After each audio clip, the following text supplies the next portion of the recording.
హైదరాబాద్ పాత బస్తీ ఏరియాలో హైటెన్షన్ వాతావరణం నెలకొంది. ఏదైతే మూసీ పరివాహక ప్రాంతాలను సుందరీకరణ చేస్తా అని సీఎం రేవంత్ రెడ్డి చెప్పిన విధంగా అక్కడికి హైడ్రా అధికారులు చేరుకొని అక్కడ ఉన్న అక్రమ నిర్మాణాలకైతే ఏవైతే అక్రమ నిర్మాణాలు చేపట్టారో వాటికి ఒక ఆర్బీఎక్స్ అంటే రివర్ బెడ్ అనే ఒక మార్కును కూడా ప్రతి ఇంటికి వాళ్ళు మార్కింగ్ చేయడం జరిగింది.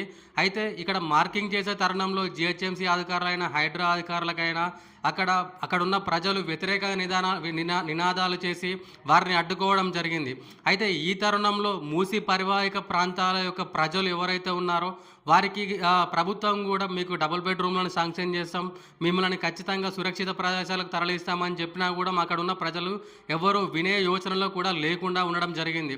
అయితే ఇక్కడ ఏదైతే మూసీ పరివాహిక ప్రాంతాలు ఉన్నారో అక్కడ ఎక్కువ శాతం జనం 75% ముస్లిం ప్రజలు, 25% హిందూ ప్రజలు ఉండడం జరిగింది.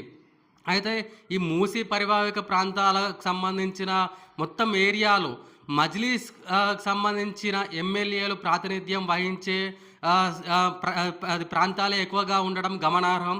ఇక్కడ ఇప్పటి వరకు అంటే మూసీ పరివాహిక ప్రాంతాలకు సంబంధించి హైడ్రా నోటీసులు ఇచ్చినప్పటి నుండి ఇక్కడికి సంబంధించిన ఎవరైతే ఉన్నారో మజ్లీస్కు సంబంధించిన ఎమ్మెల్యేలు ఎవరైతే ఉన్నారో ఇప్పటి వరకు కనీసం బాధితులను పరామర్శించడం కానీ ఇక్కడికి వచ్చే స్థానికులకు అంటే వాళ్ళకు సంబంధించిన విషయాలను తెలుసుకోవడం కానీ ఇప్పటి వరకు వారు ఎటువంటి ప్రయత్నం కూడా చేయలేదని ఇక్కడ స్థానిక ప్రజలు తీవ్ర ఆందోళన అయితే చేస్తున్నారు.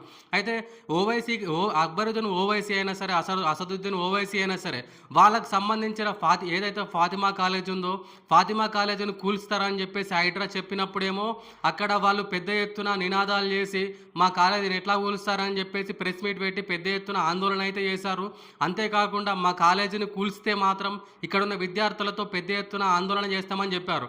కానీ ఎవరైతే ఓట్లు వేసి గెలిపించిన ప్రజల ఇల్లు కూలుస్తున్నప్పుడు మాత్రం అసదుద్దీన్ ఓవైసీ మరియు మజ్లిస్ పార్టీ ఎమ్మెల్యేలు ఇప్పటి వరకు కనీసం ఒక్క విషయంపై కూడా స్పందించకపోవడం ఇక్కడున్న ప్రజలను తీవ్రంగా కలిచివేస్తుందని చెప్పేసి అక్కడున్న బాధితులైతే ఆందోళన చేపట్టారు.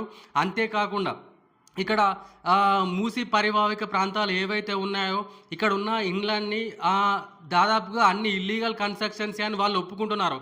కానీ మాకు ఏదైనా పునరావాస కేంద్రాలను మాకు వాటిని సేకరించిన తర్వాత అంటే వాటిని మాకు చూపించిన తర్వాతనే మేము ఇక్కడి నుంచి కదులుతామని చెప్పేసి ఈ మూసీకి సంబంధించిన బాధితులైతే చెప్పడం జరిగింది.